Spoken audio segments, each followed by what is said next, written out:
Hello students, देखिए हम लोग मैथमेटिकल फिजिक्स की जो लास्ट क्लास थी उसमें पढ़ रहे थे टाइम डायलेशन।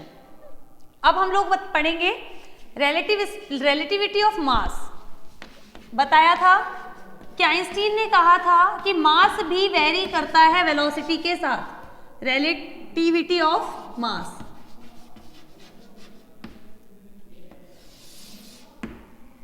इसका मतलब मैंने पिछली क्लास में बता दिया था आपको कि मास जो है वेलोसिटी इंक्रीज होने के साथ साथ इंक्रीज होता है। उस लाइन को लिखते हैं, according to STR, according to STR, that means special theory of relativity, the short form of special theory of relativity is STR। ठीक है, पूरा नहीं लिखेंगे। The relativistic mass of a particle, the relativistic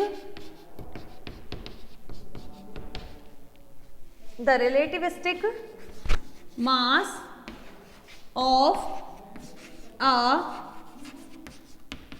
particle, relativistic का मतलब ऐसा particle जो move कर रहा है, mass of a particle increases as velocity increases as velocity increases. Done. अब इसके लिए हम लोग क्या करेंगे, एक डायग्राम बनाते हैं और उस डायग्राम के अकॉर्डिंग हमें चलना है। ये डिपेंड करेगा कॉलिजन पे। मान लिया ये एक एस फ्रेम ऑफ रेफरेंस है, ये एक्सिस है इसकी, इसमें दो पार्टिकल्स रखे हुए हैं, एक का मास है m1 और दूसरे का मास है m2। ये दोनों, एक तो ये u1 वेलोसिटी से u2 वेलोसिटी से मूव कर रहे हैं x डायरेक्शन के अलोंग। ये क्या है, ये कब हुआ, ये है बिफोर कोलिजन, जब इनकी टक्कर नहीं हुई है। आफ्टर कोलिजन क्या होगा, ये दोनों जुड़ जाएंगे और जुड़कर एक नया मास m1 प्लस m2 बना लेंगे, जिसकी फाइनल वेलोसिटी इन्होंने मान ली v। ये है आफ्टर कोलिजन।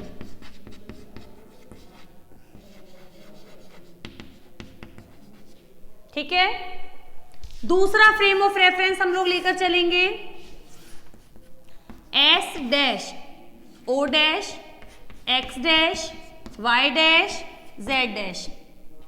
इसमें एक मास है, उसकी मास है m डैश, दूसरा भी सेम इसी के जैसा मास है m डैश।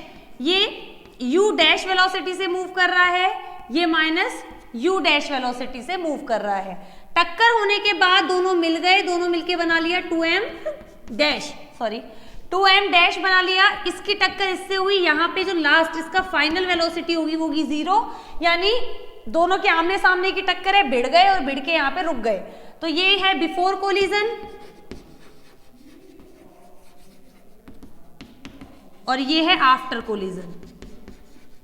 अब जो आगे हम थ्योरी लिखेंगे वो इन डायग्राम्स के बारे में ही लिखेंगे, तो बना लो इन डायग्राम्स को, फिर इसके बारे में लिखते हैं।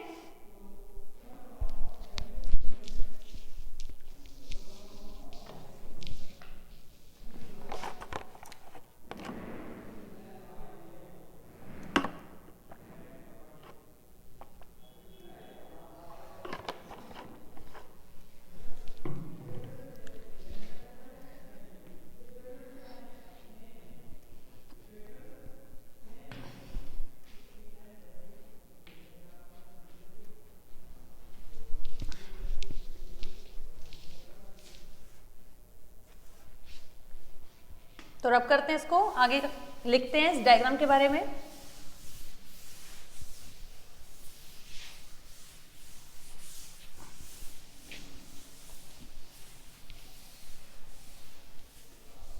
हाँ, लिखेंगे, suppose a frame S dash is moving, suppose a frame S dash is moving, S dash तो मूविंग वाला ही है frame of reference, moving along plus x direction, along plus x direction with a uniform velocity, with a uniform velocity v relative to frame S.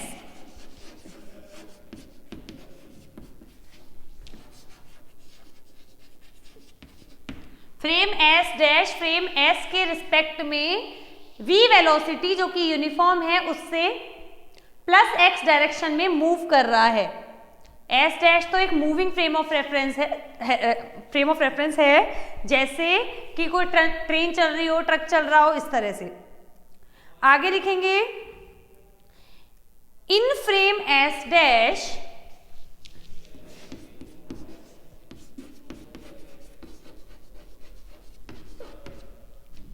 in frame S dash let two bodies of equal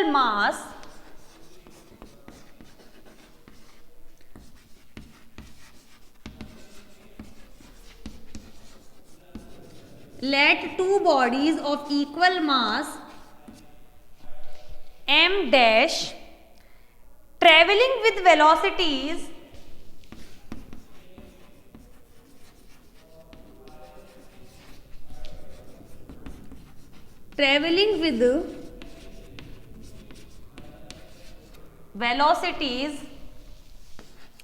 u dash and minus u dash parallel to x axis.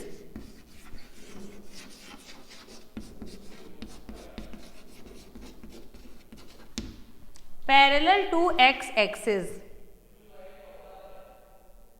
Suffer collision क्या होता है इनमें?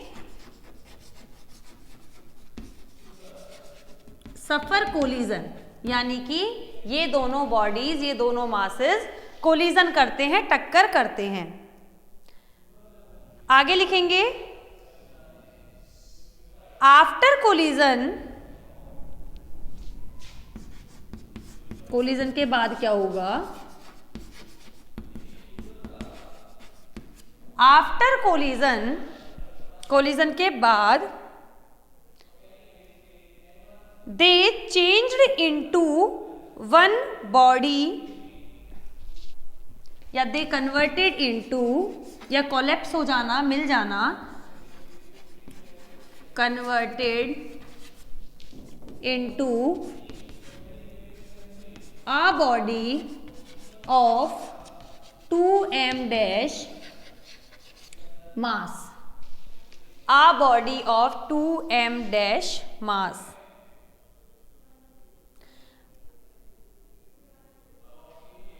ठीक है, आगे लिखेंगे from the law of conservation of momentum, या from या बाय लिखना, by conservation of momentum. Momentum conservation से क्या होगा? देखिए, मोमेंटम बिफोर कोलिजन और momentum after collision. Momentum before collision equals to momentum after collision. Collision से पहले मोमेंटम, कोलिजन के बाद मोमेंटम। कोलिजन के पहले momentum m dash u dash velocity से मूव कर रहा है, दूसरा m dash minus u dash velocity से मूव कर रहा है, बाद में मान लिया 2m dash v dash velocity से मूव कर रहा है। ये 0, 2m dash v dash, 2m dash 0 हो नहीं सकता, मास 0 कैसे होगा? v डैश इक्वल्स टू 0, जो हमने लिखा था कि बाद में ये v डैश इक्वल्स टू 0 यानी कि रुक जाएगा, स्टॉप हो जाएगा।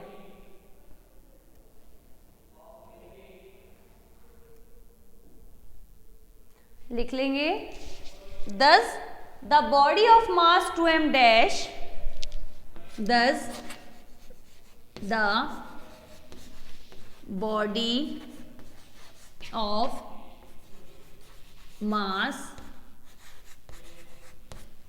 of mass 2m dash will be at rest, will be at rest in frame s dash, रुक जाएगी क्योंकि वेलोसिटी जीरो है। वेलोसिटी जीरो होने का मतलब ये मूव नहीं करेगी बॉडी। नोट करो इसको।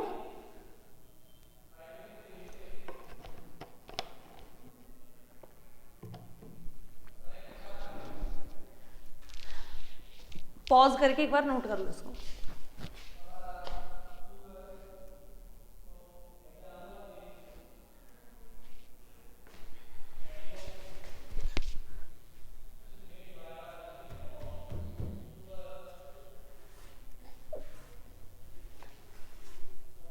आगे करते हैं।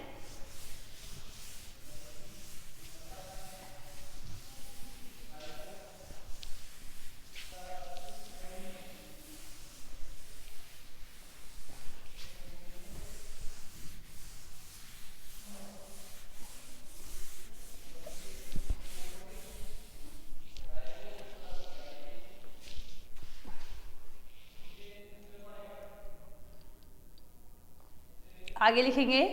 अब हम लोग जैसे कहते हैं ना कि ट्रेन से आगे जा रहे होते हैं तो पेड़ पीछे जाते हुए दिखते हैं, ऐसे यहाँ पे एस डैश आगे जा रहा है तो उसे क्या लगेगा, एस पीछे माइनस वी वेलोसिटी से मूव कर रहा है। तो लिखेंगे now here S frame is seems to,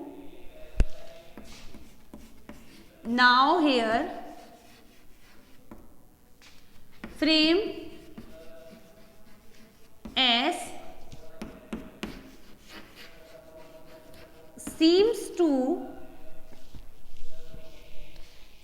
to moving with velocity minus v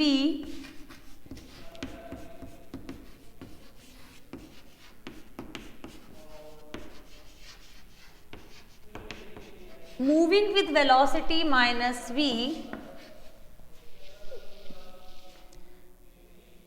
relative to frame s dash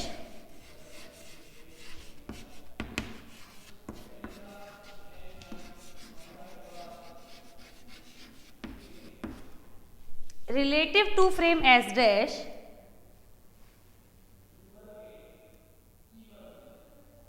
note करो इसको।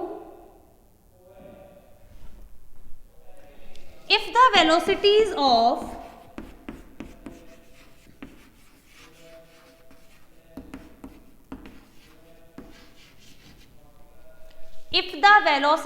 of two bodies are of two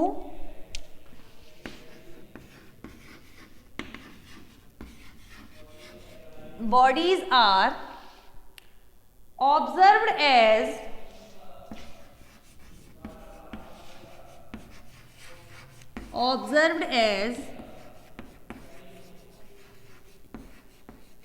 u1 and u2 before collision in S frame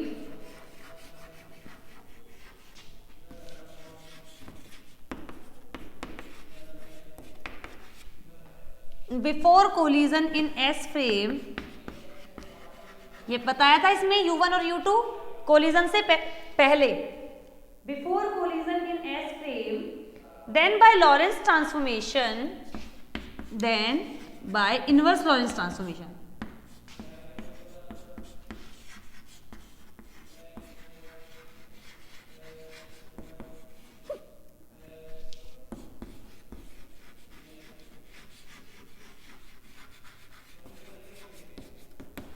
equations,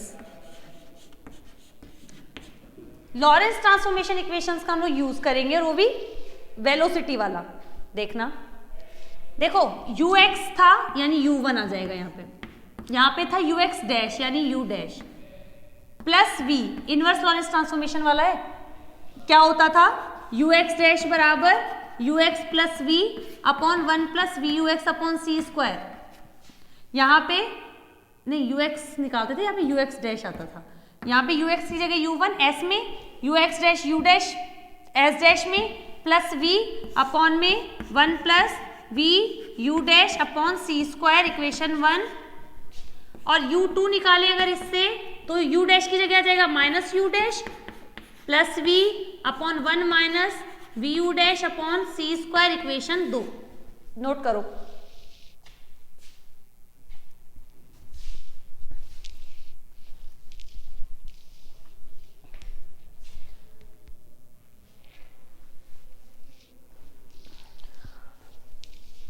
note करो इसको।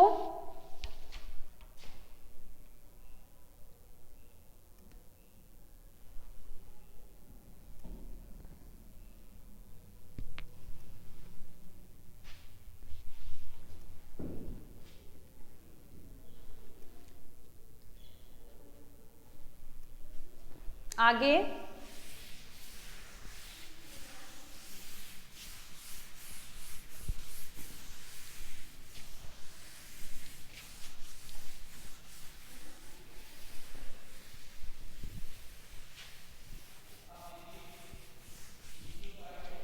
लिखेंगे let m1 and m2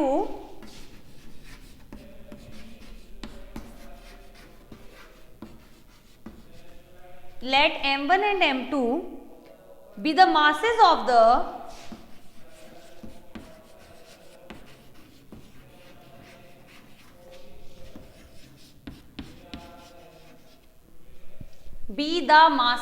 the bodies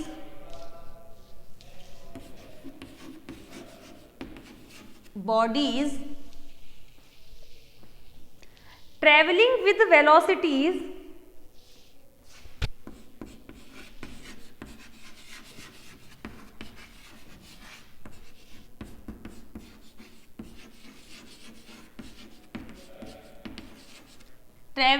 velocities u1 and u2। u1 and u2 ये लिखवाया था मैंने पहले, उसी को रिपीट किया है दोबारा, क्योंकि अब इसके बारे में लिखेंगे कि कोलिजन के बाद क्या होगा। After collision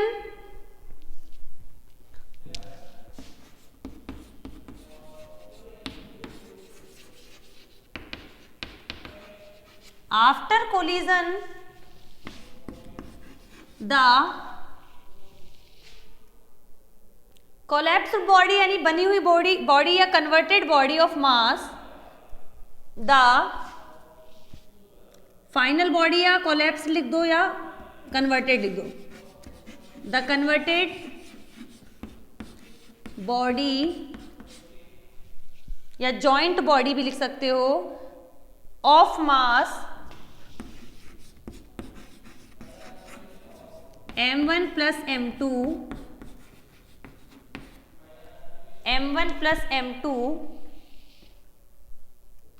will appear to be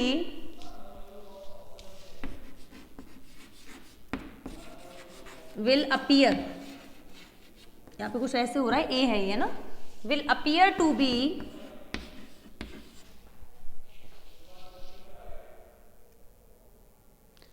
moving with a velocity v।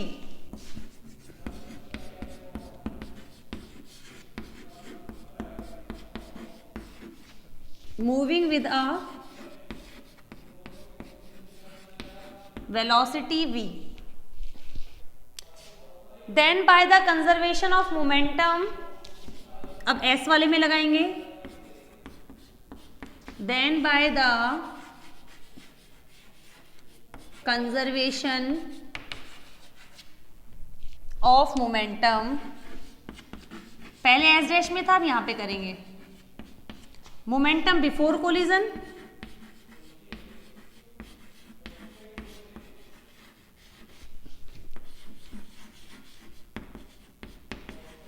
Equals to momentum after collision. पहले m1 u1, यहां पे m2 u2, यहां पे m1 plus m2 into v, यहां से m1 वाले एक तरफ ले लो, u1 माइनस v, वहां पे m2 वाला ले जाओ v माइनस u2, यहां से m1 अपॉन m2 की वैल्यू निकाल लो v minus u2 upon u1 minus v। Equation शायद 2 थी 3 थी, मुझे तो इक्वेशन और याद नहीं है, 2 हो गई थी शायद, तीसरी है, थर्ड है, और इक्वेशन में मिस्टेक हो तो देख लेना। m1 अपॉन m2 की वैल्यू हो गई v minus u2 upon u1 minus v। Note करो, हम इक्वेशन 1 और 2 से वैल्यू इक्वेशन 3 में पुट करेंगे अभी, u2 की और u1 की।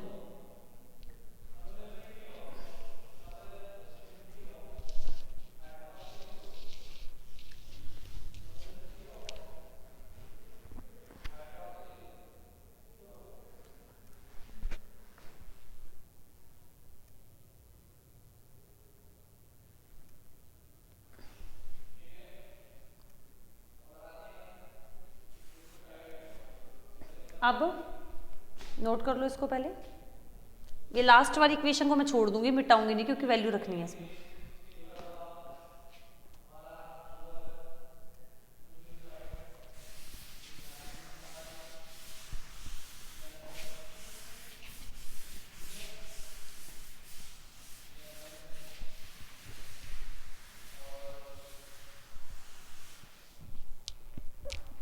Using equation 1 and 2 in equation 3,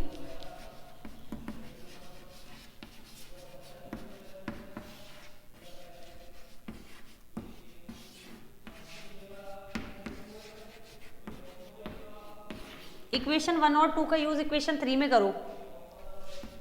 m1 upon m2 बराबर v माइनस u2 की वैल्यू क्या थी, u2 की वैल्यू थी minus u dash plus v upon 1 minus v u dash upon c square, ये माइनस है, अपॉन दिस u1 की value u dash plus v upon 1 plus v u dash upon c square minus v।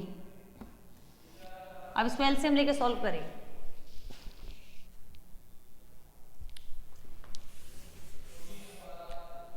LCM लो, solve करो,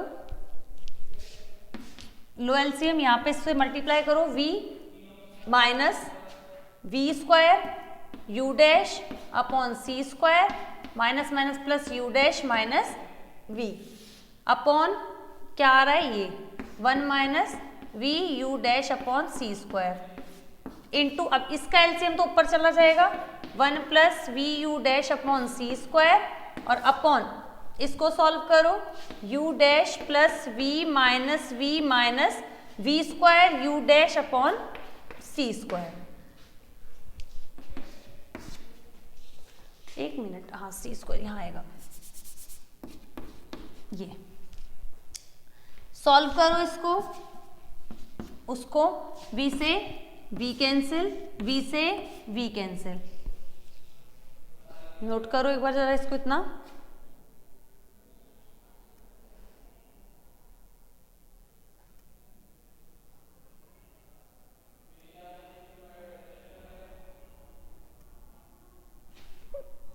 अब यहां पे क्या बचा देखो,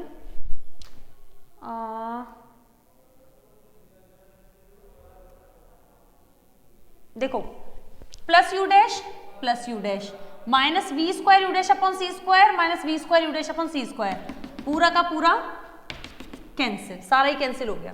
तो यहाँ पे m1 अपॉन m2 क्या हुआ, ऊपर क्या बचा 1 plus v u dash upon सी square 1 minus v u dash upon सी स्क्वायर, इक्वेशन 4। अब हमें m1 अपॉन m2 निकालने के लिए ये चाहिए 1 plus v u dash upon सी square 1 minus v u dash upon सी स्क्वायर, ये निकालना है अपन को।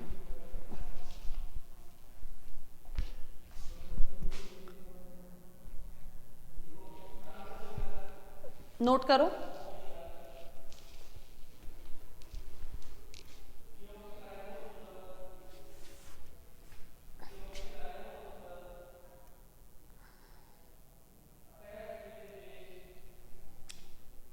अब देखना, देखो हमारा काम है 1 plus v u dash upon सी square 1 minus v u dash upon सी स्क्वायर निकालना।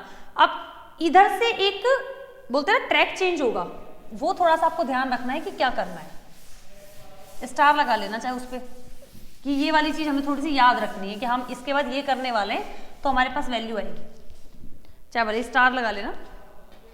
यहाँ पे ये चीज इसलिए स्टार लगवा रही हूँ ताकि याद रहे, डेरिवेशन यही चल रहा है, हमें वैल्यू निकालनी है। नाउ ये सब पहले से उनका तो किया हुआ है भाई, वैल्यू किसकी आ रही है, हमें यहाँ से करना है 1 माइनस u1 स्क्वायर अपॉन सी स्क्वायर हमें निकालना है। देखना क्यों निकालेंगे, क्योंकि इसका आंसर कुछ ऐसा आएगा जो हमें फोर्थ इक्वेशन में काम आएगा।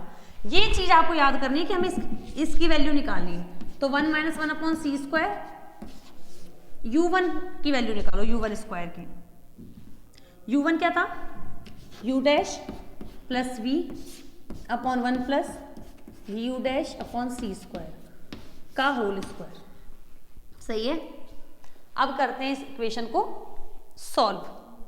तो देखो यही चलेगा यहाँ पे, इसका स्क्वायर,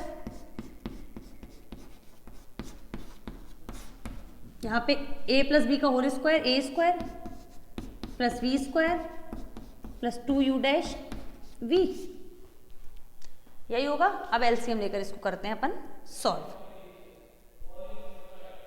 तो करते हैं,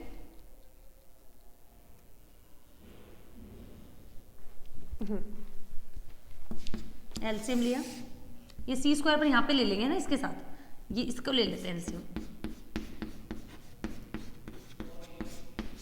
इसको यहाँ पे ओपन किया, यहाँ खोला तो a प्लस बी के होल स्क्वायर से 1 एलसीएम लेके इधर जाएगा ना, तो a प्लस बी का होल स्क्वायर से खोलो 1 plus V square you dash square upon C की पावर 4 माइनस ये यहाँ मल्टीप्लाई कर दो, minus you dash square upon C square minus we square upon C square minus 2u dash V upon C square. देखो जरा कोई चीज cancel हो रही है क्या, देख लेना जरा। कुछ और भी हुआ है, 1 मिनट रुको, ये चीज और देखना।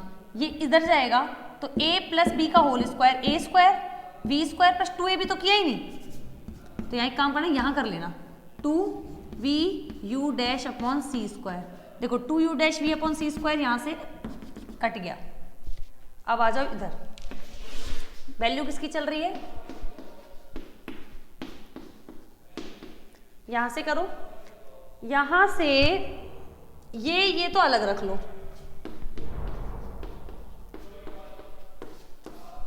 इस वाले स्टेप में से वी स्क्वायर अपॉन सी स्क्वायर कॉमन ले लो, और वो भी माइनस का, minus we square upon C square common ले लो। यहाँ क्या बचा 1, यहाँ क्या बचा minus you dash square upon C square upon नीचे तो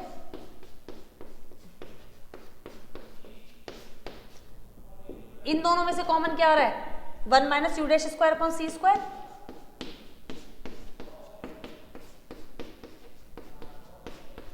कॉमन लिया तो यहाँ क्या बचा 1, यहाँ पे 1 minus we square upon C square, 1 plus v u dash upon C square का होल स्क्वायर। लिखो यहाँ तक, सिर्फ डेरिवेशन तो सॉल्व किया है। इसको दे देना इक्वेशन 5।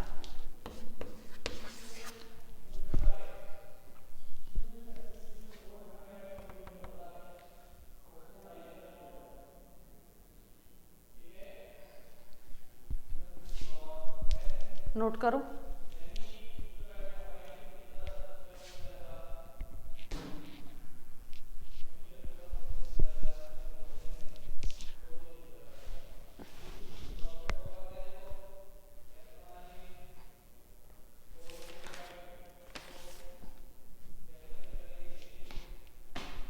यहां से मिटा देती हूं। सिमिलरली करके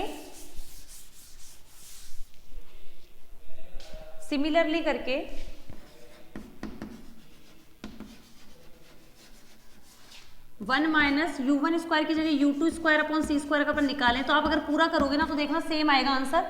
मैं पूरा नहीं करूंगी, बुक में भी पूरा नहीं दिया हुआ है, आपको भी पूरा नहीं करना है। बस आपको ये होना है कि यही वाला स्टेप हम पूरा करेंगे, बस u2 रख देंगे तो हम बता देते हैं आंसर में चेंज क्या आएगा। ये तो वैसा ही आएगा, 1 minus you dash square upon C square, 1 minus we square upon C square भी पूरा आएगा, अपॉन में बस वो प्लस की जगह माइनस आ जाएगा। इक्वेशन 6, ठीक है। अब अपन एक काम करते हैं, इक्वेशन 6 में इक्वेशन 5 का डिवाइड करते हैं। डिवाइडिंग इक्वेशन 6 बाय इक्वेशन 5, इसमें उसका डिवाइड।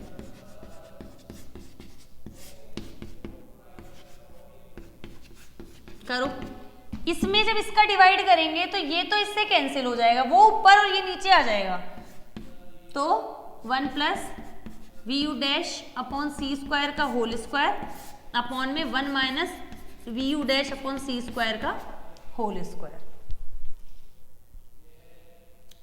सही है, वहां से रब कर देती हूं।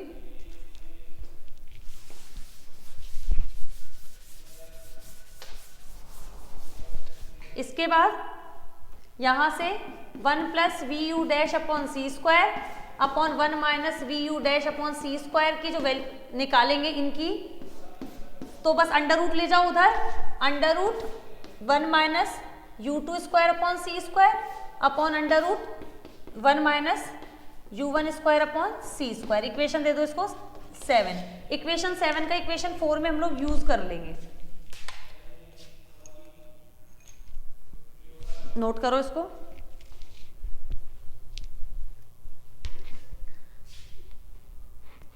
पता चल रहा है इक्वेशन 7 क्यों काम मिली, क्योंकि हमें m1 अपॉन m2 इक्वेशन 4 में m1 upon m2 equals to this upon this दे रखा है, तो अपन डायरेक्ट रख देंगे।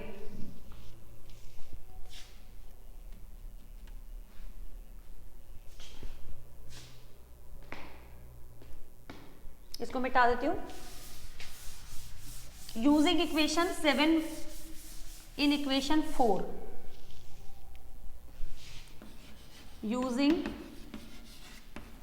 इक्वेशन 7 इन इक्वेशन 4, इक्वेशन 7 का इक्वेशन 4 में यूज करो।